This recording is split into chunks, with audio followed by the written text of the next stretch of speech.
I guess the worst advice I ever got was, oh, these student loans aren't that big of a deal. You'll be fine.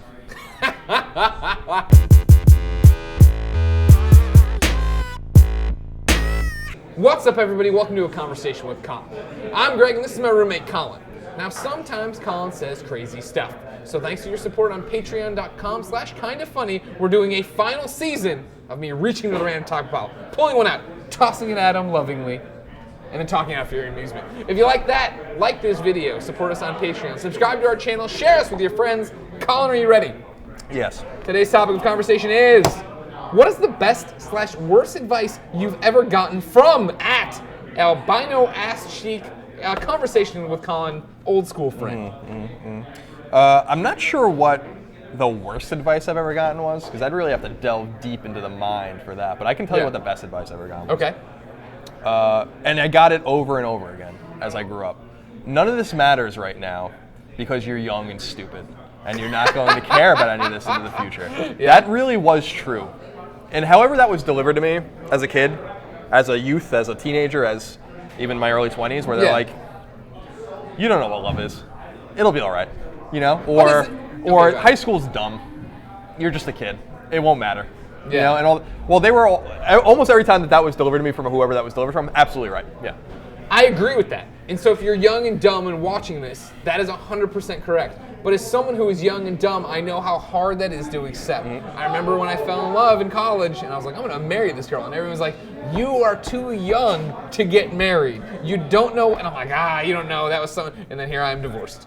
Yeah, I mean, it's true, man. Like, it is hard in the time to accept how dumb you are and how stupid you are. We're all dumb and we're all stupid when we're that age. It's just, when I think about 16-year-old Colin or 18-year-old Colin, I just cringe. I was like, oh, God, you're so dumb. You know, like, you're so stupid. You thought you were smart, but you were really, really dumb.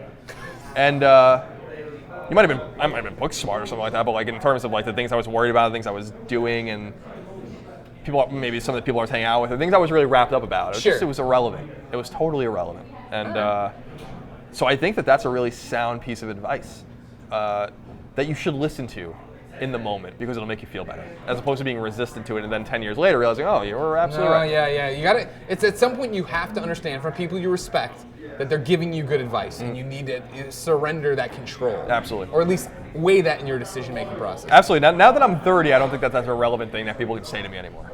But I don't think it was irrelevant until a couple of years ago.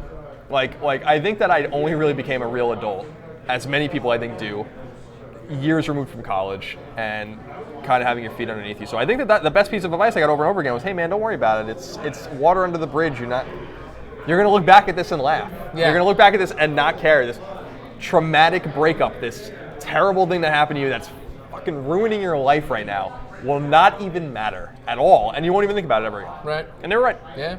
I mean, the best advice I think I ever got is that the worst situations will become the best stories. You know what I mean? And like, granted, that pays off for us talking to you, talking on the Game Over Greggy show, doing everything else. But like, when I slid down the slide and cried, when I was on Pirates of the Caribbean crying, and all the other traumatic events, when I pooped in front of you and this random person who was outside. Right. Like, these things happen, and at the time they're mortifying. But if you accept that one day they'll be all right, it'll be a funny story. You'll be okay. Yeah, absolutely. I guess the worst advice I ever got was, oh, these student loans aren't that big of a deal. You'll be fine. Yeah, thanks. That was What would you have done if you could go back now? Nothing. You can't do anything. You gotta go to college. No, it was worth it. I mean, that experience was worth it. But man, crushing are those student loans. You know, they're getting better now. Yeah. But I remember when I first got my student loan bill in 2007, my first one, I started crying. I was like, how am I going to pay for any of this? Like, I literally can't afford to pay for this. What was I doing? What did I spend all this money on?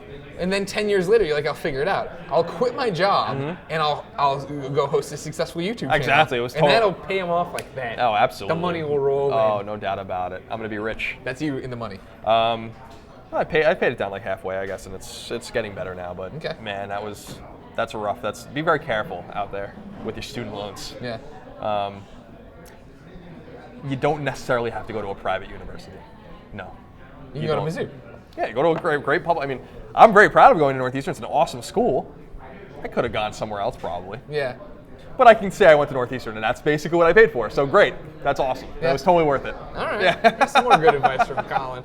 There you go, albino ass cheek. As always, thank you for supporting this show. Ladies and gentlemen, if you want to support the show, go to patreon.com/kindafunny. And of course, subscribe to our channel, like our videos, and keep coming back for more of the final season with Conversation with Colin. Yeah, almost there. I almost got there. Final season of A Conversation with Colin from Tempest in San Francisco.